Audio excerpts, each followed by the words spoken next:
जय श्री कृष्णा। राधे राधे। कार्तिक मास महात्म का बड़ा ही पवित्र महीना चल रहे हैं और आप सुन रहे हैं कार्तिक मास महात्म। आज हम सुनेंगे कार्तिक मास महात्म का 20वां अध्याय।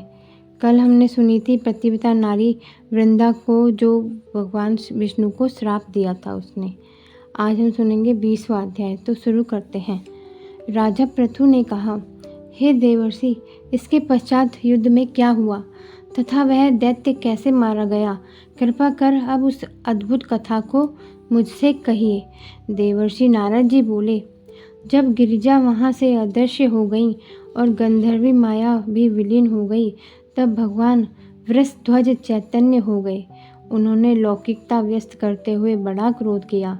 फिर भगवान शंकर जलंधर से युद्ध करने लगे। जलंधर शंकर के बाणों को काटने लगा, परंतु जब काट न सका तो उसने माया की पार्वती बनाकर अपने रथ पर बांध ली, जो शुंभ निशुंभ द्वारा विद्यमान थी और विलाप कर रही थी। तब अपनी प्रिय पार्वती को इस प्रकार कष्ट में पड़ा देखकर लौकिक लीला दिखाते हुए भगवान शंकर प्रकृत जनों की तरह व्याकुल हो गए और उन्होंने अग्निपुंज की तरह भयंकर रौद्र रूप धारण कर लिया। अब उनके रौद्र रूप को देखकर कोई भी दैत्य उनके सामने खड़ा होने में असमर्थ न हो सका। सब भागने छिपने लगे, यहाँ तक कि शुंभ और निशुंभ भी युद्ध में स्थित होने को समर्थ न हो सके। जलंधर की सारी माया क्षण मात्र में नष्ट हो गई। संग्राम में चारों ओर हाहाकार होने लगा।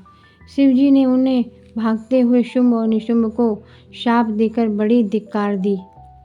उनसे कहा, तुम दोनों बड़े दुष्ट हो, तुमने मेरा बड़ा अपराध किया है।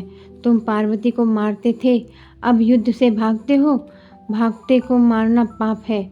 इससे अब मैं तुम्हें नहीं मारूंगा, परंतु गौरी तुम्हें अवश्य मारेगी। शिवजी के ऐसा कहने पर समुद्र पुत्र जलंधर क्रोध में अग्नि के समान प्रज्वलित हो उठा। उसने शिवजी पर घोर बाण वर्षा कर पृथ्वी पर अंधकार कर दिया। तब उस दैत्य की ऐसी चेष्टा देखकर भगवान शंकर बड़े ही क्रोधित हुए तथा उन्होंने अपने चरणगुप्त से बनाए हुए सुदर्शन चक्र को चलाकर उसका सिर काट लिया। एक प्रचंड शब्द के साथ उसका सिर गिर पड़ा और महान हाहाकार होने लगा। अंजन पर्वत के समान उसके शरीर के 2 खंड हो गए। उसके रुधिर से संग्राम भूमि व्याप्त हो गई। सारी पृथ्वी विहल हो गई।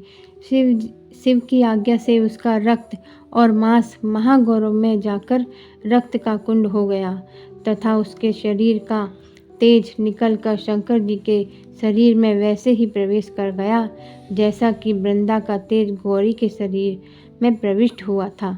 जलंधर को मरा हुआ देखकर देवता, गंधर्व और सर्व संपन्न प्रसन्न हो गई। जय श्री कृष्णा। राधे राधे। ये था कार्तिक मास माध्यम का 20वां अध्याय। आज सुनते हैं आगे 21वां अध्याय। श्री नारद जी ने कहा, अब ब्रह्मा आदि देवताओं ने नतमस्तक होकर भगवान शंकर की बड़ी स्तुति की और कहा, हे प्रभु, आप प्रकृति से परे पर ब्रह्मा और परमेश्वर हैं। आप निर्गुण निर्विकार होकर सबके ईश्वर होकर भी नित्य अनेक प्रकार के कर्मों को करते हैं। शंकर जी, हम सब ब्रह्मा आदि आपके दास हैं। हे देवेश, हे शिव, आप प्रसन्न हो हमारी रक्षा कीजिए। हे नाथ, हम आपकी प्रजा हैं तथा सदा आपकी शरण में रहते हैं। नारद जी कहते हैं, जब इस प्रकार ब्रह्मा आदि सब देवताओं और मुनियों ने शिव जी की अनेक स्तुति करके उनके चरण कमलों का ध्यान करते हुए मौन ग्रहण कर लिया, तब उसे सुनकर देवताओं को वर देकर वह वहीं पर अंतर्ध्यान हो गए। पश्चात शिव जी का यश गाते हुए सब देवता भी प्रसन्नता पूर्वक अपने अपने स्थान को चले गए। महेशाख्यान से जलंधर का यह युद्ध चरित्र बड़ा पुण्यप्रद और सब पापों का नाश करने वाला है, सर्व सुखदायक और महेश को भी आनंददायक है। जो इन दोनों आख्यानों को पढ़ेगा और पढ़ावेगा वह यहाँ पर सुखों को भोगकर अंत में गणेश पद को पावेगा। बोलो गणपति जी महाराज की जय। जय तुलसी महारानी की जय। श्री पार्वती गणेश की जय। अगर आपको कार्तिक मास महात्म्य का ये अध्याय अच्छे लगे तो आप इन्हें आगे शेयर करें और सबको इनका रसपान करने का मौका दें। आपको ये कथा अच्छी लगी तो इसको शेयर करें, कमेंट करें और लाइक करें। जय श्री कृष्णा। राधे राधे।